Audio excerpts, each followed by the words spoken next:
beautiful people? It is me, Styling P, and I'm coming back with another video. And this video is going to be tea on my life. So yeah, it's story time.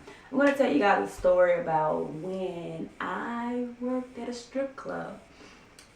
This is going to be interesting. So if you are interested in this video, keep watching. Don't forget to go ahead and thumbs up this video and subscribe to my channel. Alright, so story time.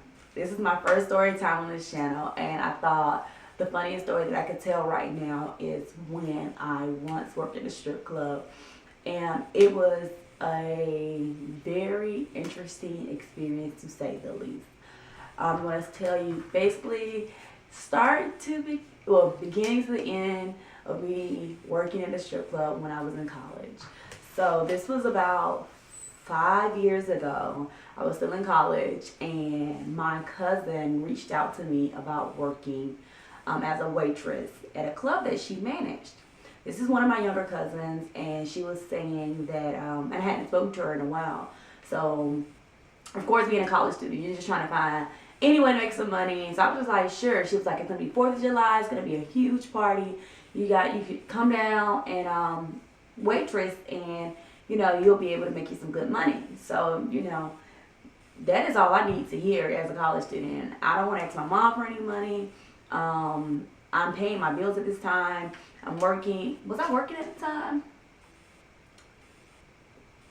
I think I wasn't even working at the time. Like, I had a job. I had a couple jobs while I was in college, but I think during this time period, I wasn't working. Yeah, I wasn't working. I think I got fired from my job at Dollar General. My manager at Dollar General, she was a hater.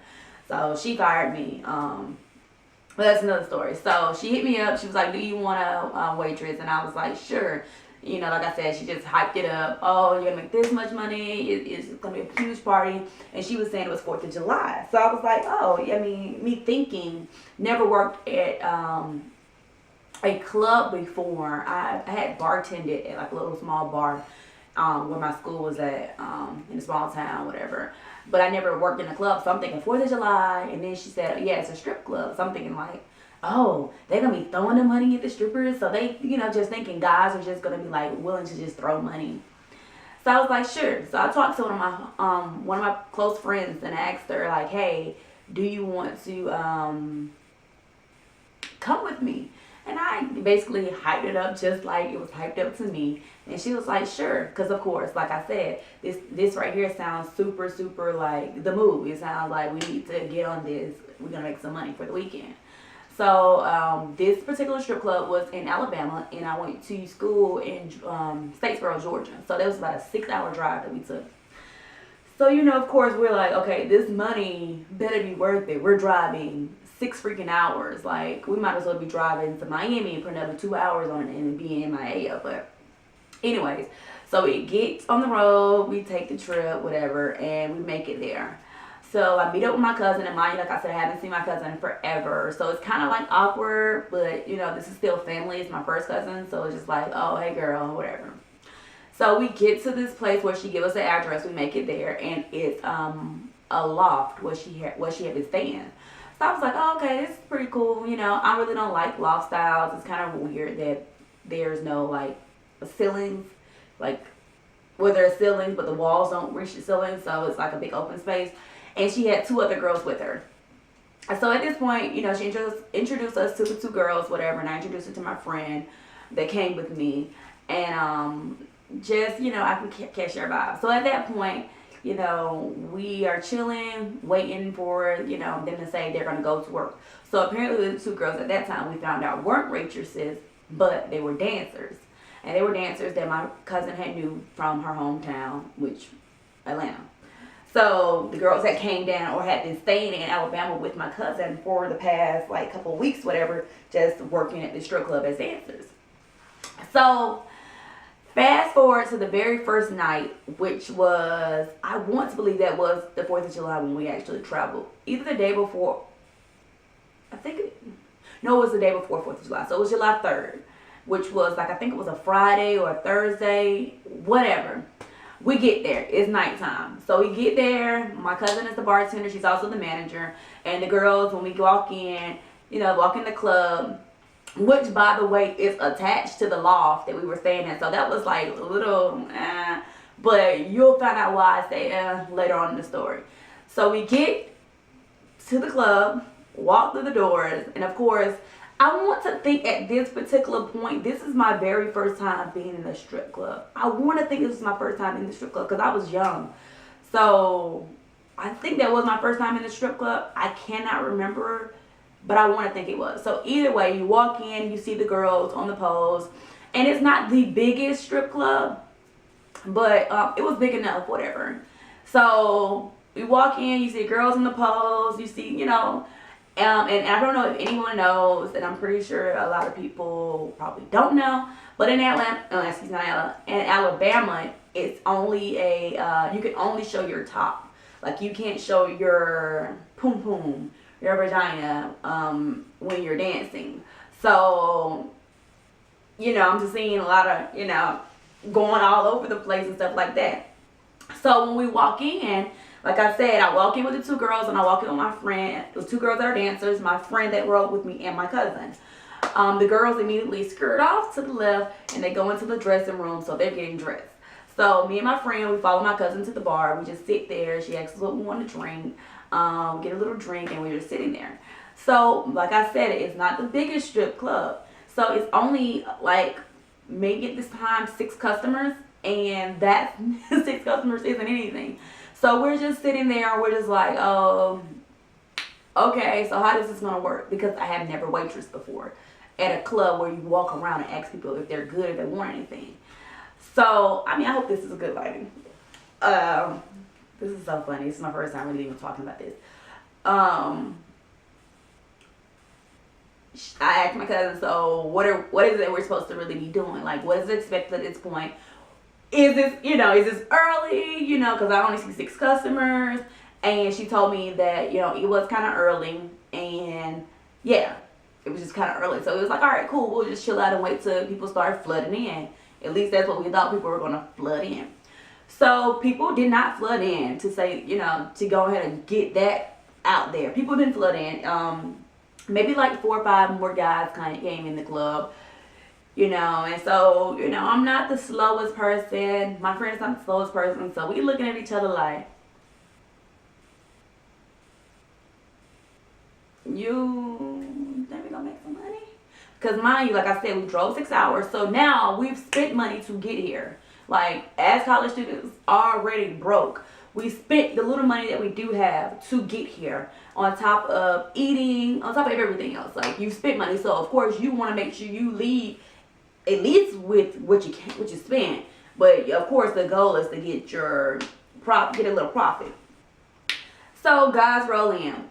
And so then guys started approaching like my cousin and whispering and looking and pointing, and you know, she's giggling, she's like shaking her head. So she comes back over. I'm like, what, you know, what's that all about? And she was like, oh, they was asking, are you guys some dancers?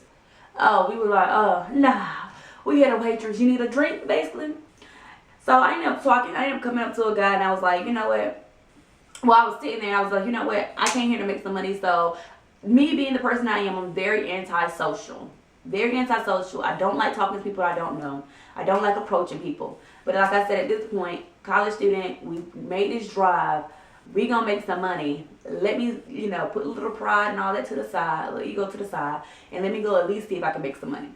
So walk up to a guy that was getting a dance from a dancer. She was on the stage, so he was standing in front of the stage. Asked him, did he want something to drink? He was like, sure. You know, he gave me the money, took it to the bar, exchanged, took it back, gave me a little tip.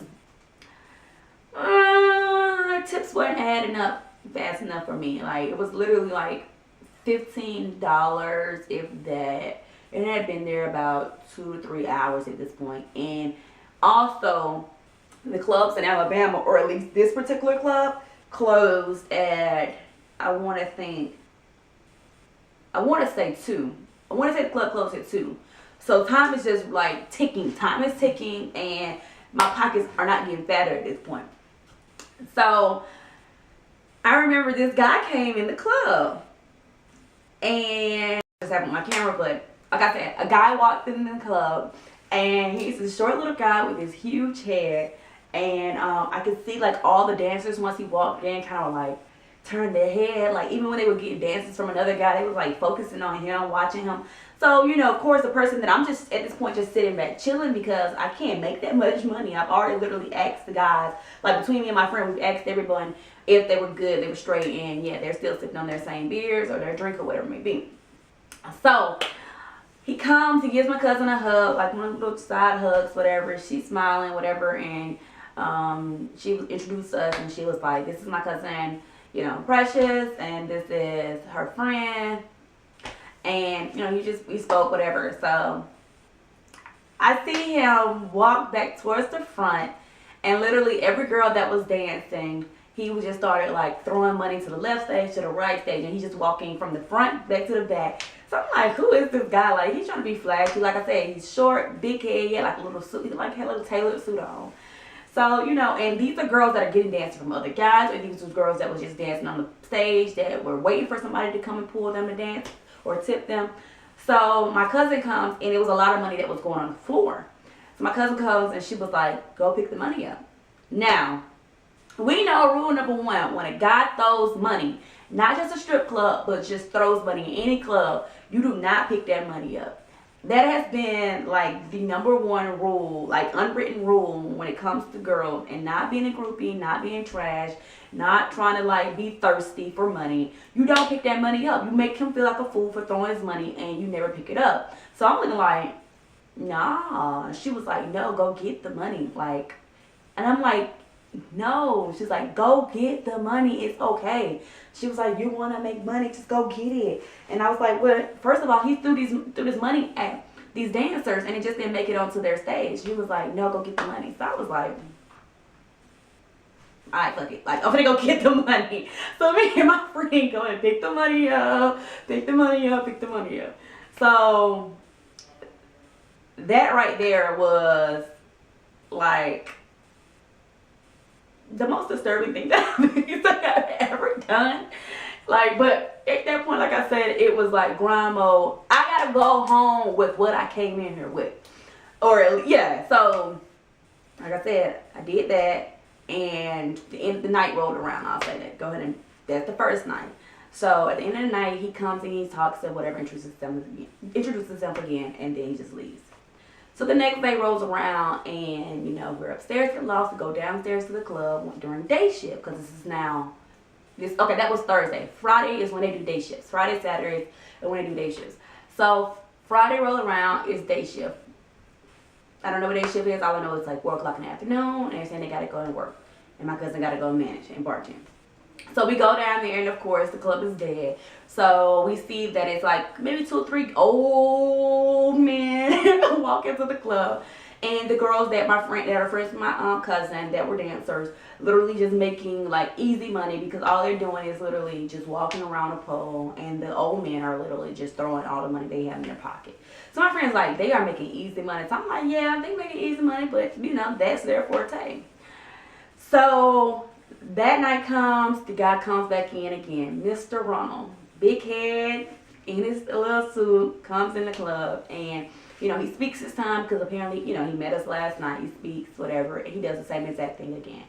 So at this point, we do the same exact thing. As soon as the money hit the floor, we just pick it up, to the point where the dancers start hopping off their stage and start trying to pick money up fast too. And, you know, I was just like, hopefully there ain't no confrontation, because, you know, we know he stole this money at them, but let's see if they can be bold to say something, and it weren't. So it was just that. So that night we ended up going to Waffle House with him, and he ended up treating everyone in Waffle House, whoop-de-doo. And, you know, he was just talking and trying to get to know us, whatever. So apparently the story is he tried to talk to my cousin before, but my cousin shot him down, because, of course, at that time she was dating the owner of the strip club, and that's why she was the manager and the bartender, blah, blah, blah. So he tries to talk to me. At this time, I do have a boyfriend back home, but we're in college. Like, I was faithful. I would say I was definitely faithful, but at the same time, like, to be 1,000, like, I did, like, communicate with other people, but never did anything with people. So we exchanged numbers and texting and whatever. So the weekend ends. No, it doesn't. One more night. That next night we went to the club, whatever, and we just made a little money, whatever, nothing, no big deal. So I ended up going home from that weekend making about a little, like over $200. So, you know, I was content with that because that wasn't, you know, that was us going home in the green versus the red, positive versus negative. So, getting his number, of course, while I'm back in Statesboro, he texts and say, hey, are you coming back out here anytime soon? I'm like, probably not this weekend, maybe next weekend. Fast forward, end up making a trip back out there. So this time he's just like, oh, I don't want you working at that club. You know, I like you. And mind you, over that time period of me being back at school, he had been texting me. We've been texting back and forth, whatever. And it comes to find out, you know, he was he owned his own IT company. He was young. He was like 29. I was like still like 9 years younger than him. I wanted maybe 8 years old. I don't know. But I know he was 29. I can't remember he was 29. So he comes and meets me at the club. We sit at the bar and he gets a whole bunch of ones. So you see the dancers are like literally drooling out the mouth, waiting for him to like stop talking to me at the bar and pick one of them to dance. Because apparently he has been known as the man, like once he picks the girl, if he doesn't walk around and throw his money and he picks the girl, she gets everything in his pocket. She has a grand night. That was the story that I heard. So I had told him, like, once I was sitting at the bar, like, hey, you know, I did come out here to make some money. So, you know, I'm having a good time talking to you. I want to kind of just walk around and, like, see if anybody needs something to drink. Because even if I'm coming out here, you know, I made this trip. I want to make something. I can't just sit at the bar and talk to you. So he was just like, what are you talking about? You made money already. And I'm just like, all right, you're bugging. Like, no, I haven't. I'm literally sitting at the bar talking to you. I have not made anything. So he was like, no, you've made money. Trust me, chill. So I was like, all right. Gave him about 5 more minutes. I was like, look, I really got to go. So he was like, pick a sock. And I was like, what the fuck are you talking about? Pick a sock. Apparently the money he had got in ones, he had put it in his socks. Like 2 of his socks, whatever. This time he didn't come in his suit. He came in like some little joggers or something like that. So he put it in his sock. He was like, pick a sock. And I was like, what do you mean? He was like, just pick a sock. So I could see the socks, of course, if you have on socks, and you got a big wad of money in it, it's bulging out. So I picked the biggest one and it's bulging. So he took it out of his sock. Well, it was on the side of his leg. You know, he had like long gym socks on. So it was on the side of his leg. And he handed it over to me. So I'm like, what? And he was like, yeah, just sit at the bar and talk to me. And I was like, oh, easy peasy, no problem, boo. Sat there and talked to him and we talked. So night ends. Fast forward the story, I've been talking to this man on and off. Like, every time I come there, he always says he doesn't want me working there. Now he doesn't want me to stay in this loft. He wants me to go. He's going to get me a room. I never go and get the room because I just felt like that was kind of iffy. And mind you, I wasn't having sex with him or doing anything sexual. I was really just, like, playing it cool, like, getting what I wanted. And then, you know, via text message, just text or whatever, being cool. This man clearly goes crazy about me. And it got to the point where he would literally drive from Alabama to Statesboro, where I was at, and take me to Savannah to go shopping, give me money. One time when I went to Alabama, I was in the strip club, and he was like, I don't want you working here. And he was like, what can I do to like make you not work here? And I was like, or what can I do for you not to work tonight? So you can give me some money and I will not work tonight. And he did that. He was like, okay, I put some money. He was like, I gotta go out of town for business. I'm gonna stop by the club and I'm gonna put some money in your like gas tank or under one of your tires and in your car tires, and you get it and you don't go to work. And he said, I'm gonna find out if you went to work or not. So I got the money and I did go to work, but I just sat at the bar the whole night. So working at a strip club with females and you're taking money out their pocket, they are now side-eyeing you. They are now looking at you crazy. And they also know that the manager and the bartender, bartenders control a lot of stuff that goes in the strip club, if you do not know that. Bartenders will tell you who came to the bar, how much ones they got. Bartenders will suggest certain girls, certain guys. So she has a lot of control. And then, of course, the managers do. So they know that she's showing favoritism towards me. So that became like a sticky situation just because you knew the girls didn't really like you anymore and you knew why, but you didn't give a damn because you were making money. So I just want to. That was like basically my story. Like it's very like a lot more to the situation to the point. Like I said, my boyfriend didn't catch. At that point, my lease ended in my apartment, and I was going to try to stay with my boyfriend for a little while. And he was like an Inspector Gadget. He went through my phone and he seen the text messages. And it wasn't even text messages. It was like Yahoo Messenger that me and the guy was texting on, like messaging back and forth on. Trying to be extra sneaky, I was, and I got my caught still.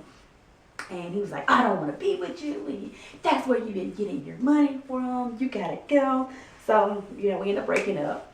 And at that point, it was kind of like I was sad, but I was still young, and I was very nonchalant about a lot of stuff. So I was just like, all right, cool. And I went right on back to Alabama and made some more money. Because it was like, my boyfriend at the time wasn't really doing much. We were college students, and he was a year younger than me. And we weren't doing, like, he wasn't making no money. We weren't making money moves. So, yeah, I was like, all right, peace. And I went right back to Alabama and made me some more money. And, that's like really my main story. It was just funny that, that I even ended up in the strip club. Like, I ended up in the strip club, and I ended up in the strip club I made so much money. I made so much money. Like, I can say, and so much money at that age was probably like, maybe like $6,000 off of this one person. And, like I said, I never did anything with him. And it got to the point where I think he kind of like, he wanted something to happen. And like, even when he made the trips to Statesboro, no, I would leave him in the room and I would go back to my boyfriend and then come and visit him, and we'll go to Savannah, and then he'll leave and get back on the road. Like, nothing at all. So, of course, that ended, but it ended after I made $6,000. So, that is my story of when I worked in a strip club in Alabama. And, like, I want to say I was like maybe 22. Yeah, I had to be 22. It was 5 years ago. I had to be like 22 or 21, about to turn 22, because my birthday's in August, so that was like July. And this lasted about 2 to 3 months. I was going back and forth in Alabama. But that was my time of when I worked in a strip club. And yeah, like I said, girls don't have to do anything with guys to get money. So don't ever think that if you're in a position and you want to get something, or all you have to do is show that you have self-respect, and guys can do nothing but respect that. And eventually they'll get tired if they're not getting what they want out of it, but you walk away knowing that I didn't do anything for this money and I got bank. So that's my story when I worked in the strip club. I hope you guys liked it. If you did, give it a thumbs up. If there's any more story times that you guys want to hear about, just write, in the comments that you want more story times if you like this. I got a couple more stories. Like, I've done so much. Like, I've done so much. My mom would be so mad. I really done so much that my mom would be so mad. But I'm grown now, and I didn't get in trouble for the things that I'm thinking about right now. But like I said, if you guys like this video, give it a thumbs up. Subscribe. If you want more story times, go ahead and leave it in the comment section that you like things, videos like this. And until next time, my beautiful people, bye.